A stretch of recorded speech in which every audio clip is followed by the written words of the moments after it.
Pour ne pas devoir, chaque fois que je veux bouger ces trois formes, les activer toutes les trois d'une manière ou d'une autre, ben je peux dire qu'elles sont associées, je peux les grouper. Donc vous avez trois formes qui sont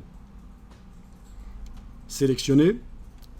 Dans les logiciels vectoriels comme Illustrator ou InDesign pour la mise en page, c'est toujours le principe. On veut modifier quelque chose, il faut absolument le sélectionner.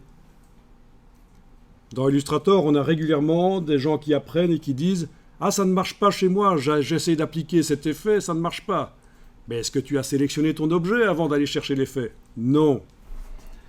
Voilà, donc c'est du vectoriel, c'est des objets. Il faut indiquer sur quoi on travaille.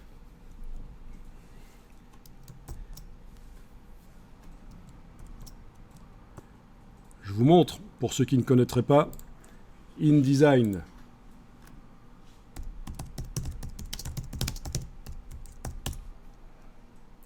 C'est donc un logiciel vectoriel comme Illustrator, mais lui est spécialisé dans la mise en page de brochures ou de documents très longs. Ça peut être des posters, mais des posters, là, ça devient tangent, c'est le cas de le dire. C'est du vectoriel. Il y a des tangentes. On va travailler avec les tangentes. Mais c'est juste une blague, un jeu de mots que je fais là. J'allais dire, des posters, est-ce qu'on les fait dans Illustrator ou dans InDesign? Parce que, voilà, InDesign, c'est pour faire des documents longs, et Illustrator, c'est pour faire des illustrations. En fait, on peut faire les deux, c'est à vous de choisir, et on pourrait même le faire dans Photoshop, des posters, et des flyers aussi. Mais InDesign, son point fort, c'est le document long des magazines, par exemple, des brochures. Et donc,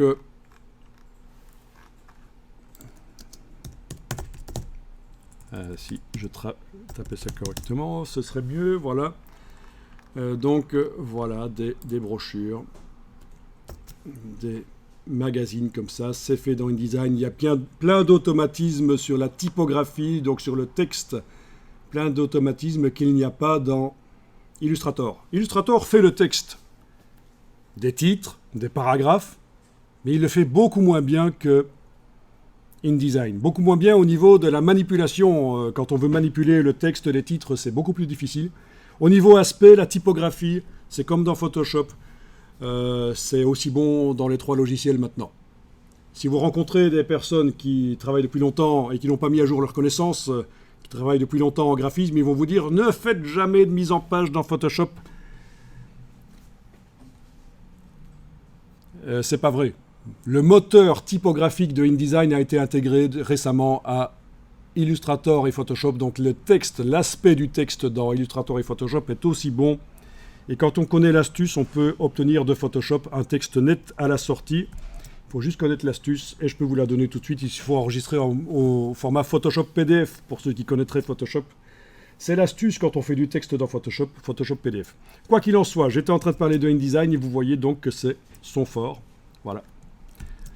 Et pourquoi je parlais de InDesign? Pour dire que, comme Illustrator, InDesign est un logiciel vectoriel avec des objets et qu'il faut absolument, comme dans Illustrator, dans InDesign, il faudra indiquer sur quel objet on travaille. Alors voilà, vous avez activé d'une manière ou d'une autre les trois formes, on va les associer. Donc ces menus Objets, Associés, raccourci CTRL-G, CTRL-G, Groupe, évidemment. G pour groupe. Et voilà. C'est pas beau, ça? Maintenant, vous voyez, on voit rien, c'est pour ça que je dis c'est pas beau, il n'y a aucune différence. Mais si vous cliquez à côté, et maintenant si vous cliquez sur n'importe lequel de ces objets, ben, ils s'activent tous. Et ils sont dans un groupe. Voilà. Voilà. Bien sûr, ceux d'à côté ne sont pas dans un groupe. C'est les originaux. Moi, j'ai travaillé sur la copie, mais bon, voilà. Évidemment, ils ne sont pas dans un groupe, les trois d'à côté. C'est juste ceux-là qui sont dans un groupe.